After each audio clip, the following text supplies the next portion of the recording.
Death is swept under the carpet in our culture. This is tremendously important to think about. They try to keep you alive as long as possible in utter desperation. They won't tell you that you're going to die. Cabernet Sauvignon.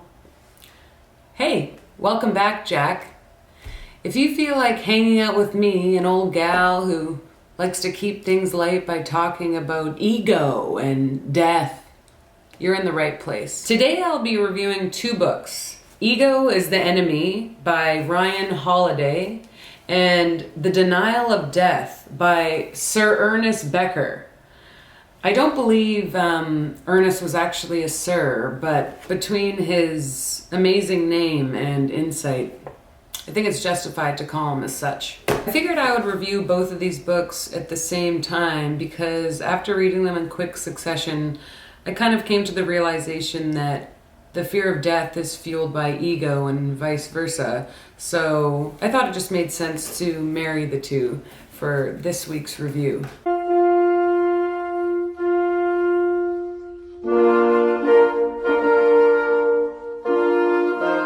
So right off the bat, I just want to point out the main issue I had with the book, which is that the author didn't really define what ego is. Imagine if I did the rest of the video with those hand movements. Maybe I missed it, but the author didn't actually offer up his definition of ego, its origins, evolution, the mechanisms that ignite the driving force behind it, that type of stuff. I'll provide the one small thing he did say about ego so that it provides a bit of a framework for the rest of the video and kind of the theories that I'm going to talk about that he put forth. Just one thing keeps ego around: comfort. Ego soothes fear. It's a salve to insecurity. Ego tells us what we want to hear when we want to hear it. There's a beautiful book I just finished by Andrew Solomon called The Noonday Demon. It's about depression, and there's a quote in there that stuck with me that said, "Depression is a search for invalidation." So in contrast, I would almost venture to say that egomania is a search for validation. So let's just agree, for the purpose of dissecting some of the theories in this book, that ego is our protective armor, shielding us from all that is formidable and hiding our shortcomings, basically. In the movie Into the Wild, the main character says, "It's not always necessary to be strong, but to feel strong." So perhaps ego is often disguising itself as strength, and we can see it that way. I agree with the author in thinking that ego is nearly impossible to eradicate, and nor would we want to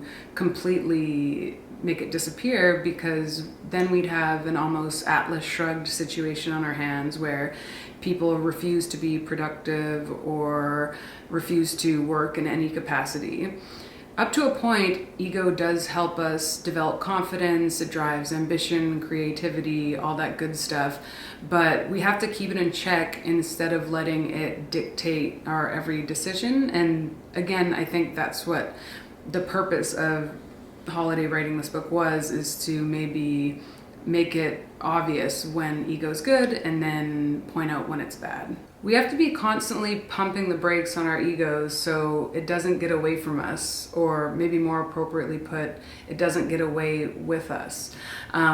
There probably is such a thing as a healthy and unhealthy ego, but we have to be able, or at least try to learn to recognize when we're acting solely out of self-interest and greed, so that we can try to moderate the influence that these types of things have over us. Otherwise, I think the line between ego and self can get blurry really quickly. I would say that half of this whole book was comprised of the author pointing out historical figures and modern day people who have basically been overtaken by their ego and it's been their downfall. So I'm not going to get into obviously all of those examples, it would take too long, but I do want to point out and focus on a few habits that Holiday brought to my attention, just because I realized that I engage in these habits and compulsions, if you will, on a daily basis. It's a temptation that exists for everyone, for talk and hype to replace action.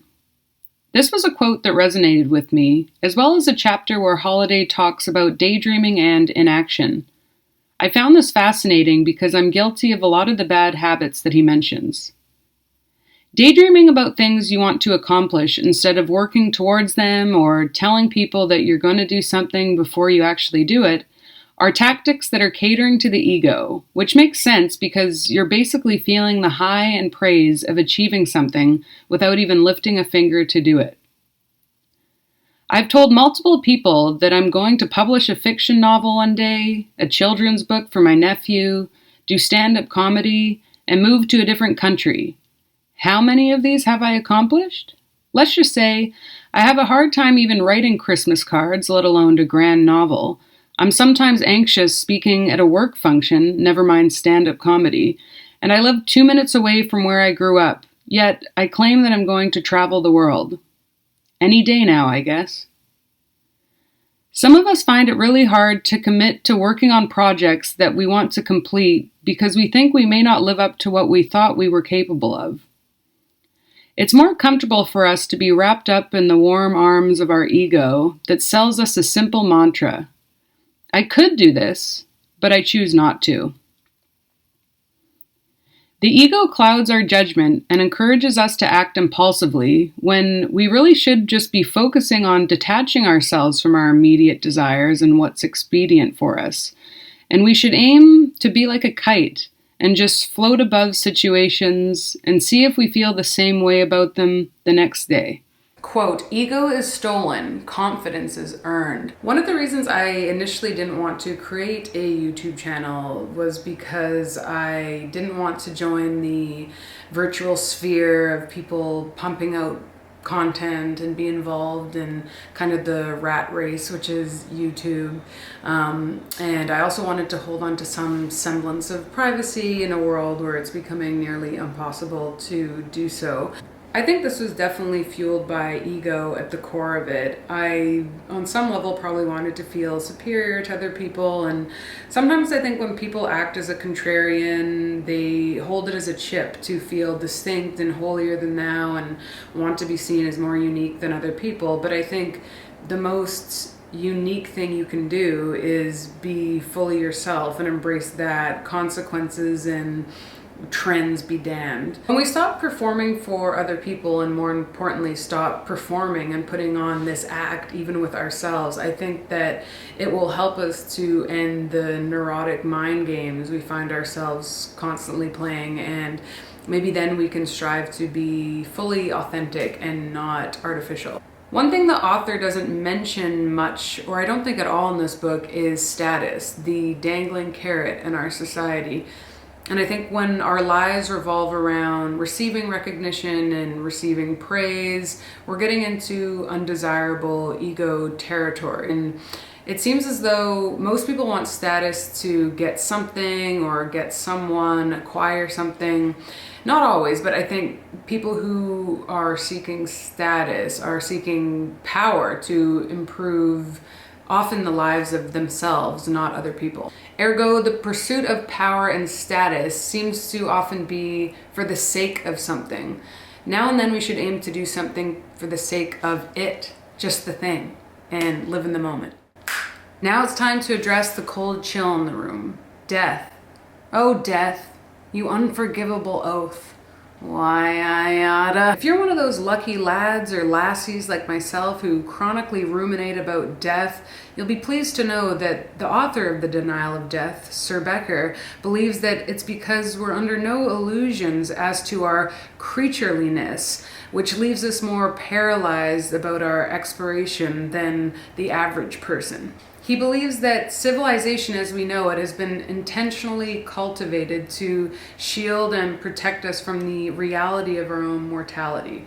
Distractions of any kind are a direct response and antidote to the nagging knowledge that our precious lives are finite. Arthur Schopenhauer once said, "To our amazement, we suddenly exist, after countless millennia having not existed. In a short while, again, we will not exist, also for countless millennia. That cannot be right, says the heart. We're all destined to die and born into chaos, so basically in order to live a somewhat pleasant life without being terrorized on a daily basis by the reminder of our fate, we cling to our identity and other things to feel important.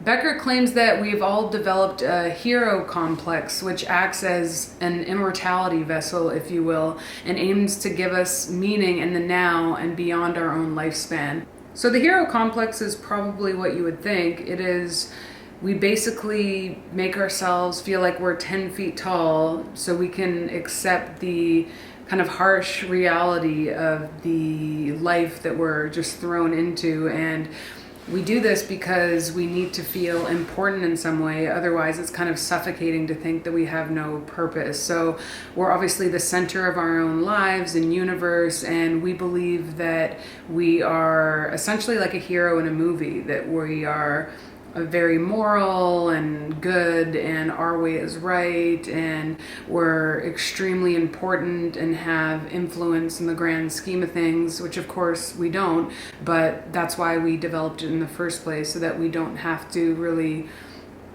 acknowledge that we're not important. So pivoting back to Holiday's book, since we on some level kind of fear that we're not important, there's a temptation to fully acquiesce into the safety of our ego so that we don't have to face reality and life as we know it head on. Becker believes that those who don't tap into their hero complex are susceptible to depression and to some extent shrink from being fully alive. So it seems as though when we have our ego guiding us, we're on the offensive, but when depression plagues us into submission, it will leave us on the defensive. So that's an interesting contrast that I think I observed. Sometimes I think it makes sense just to dim the light on our soul for a little while, because it feels like we can go blind from the glaringly harsh reality that is our existence. So religion, sex, drugs, rock and roll, Instagram is all a way to escape, again, the harsh facts of our setup here on Earth. Quote, "The psychotic is one who cannot shut out the world, and their defenses no longer work." So it's possible that those of us who are horrified by the idea of death and obsess about it are incapable of developing a hero complex, but maybe we're actually the most egotistical people of all, because we can't imagine the world without us, and by extension, not being in the world. We refuse to accept that we're dust, damn it. And so should you. Since everything we do is a response to death, we may as well just live it up. Go enjoy the fire, have some hot chocolate, frolic around in the snow, and forget all about the big sleep. I think it's hard to accept the fact that we're all rolling stones and not ageless diamonds. We're here for a nanosecond, drifting through the depths of the cosmos. And the sooner we make peace with this, the sooner we can truly learn to appreciate the little things and realize that, for the majority of us, these are the most delightful moments of all. Sometimes life is so overwhelming that it's easier to go through the day with our tanks half empty, despite wanting to experience the fullness of our potential.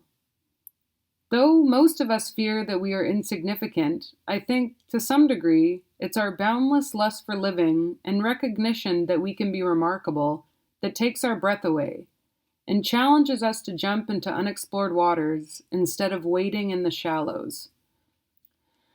I don't think we should aim to make a dent in this life, rather create a ripple, in hopes that we may have a tiny effect on those to come.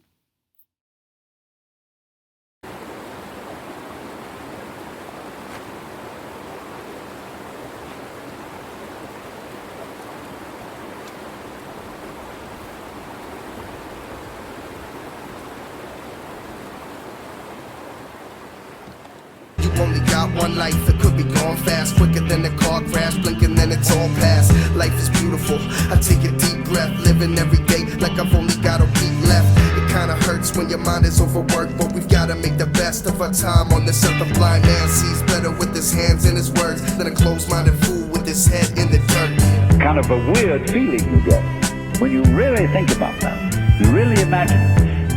just to stop altogether. And you can't even call it stop, because you can't have stop without start. And there wasn't any start. There's just no thing.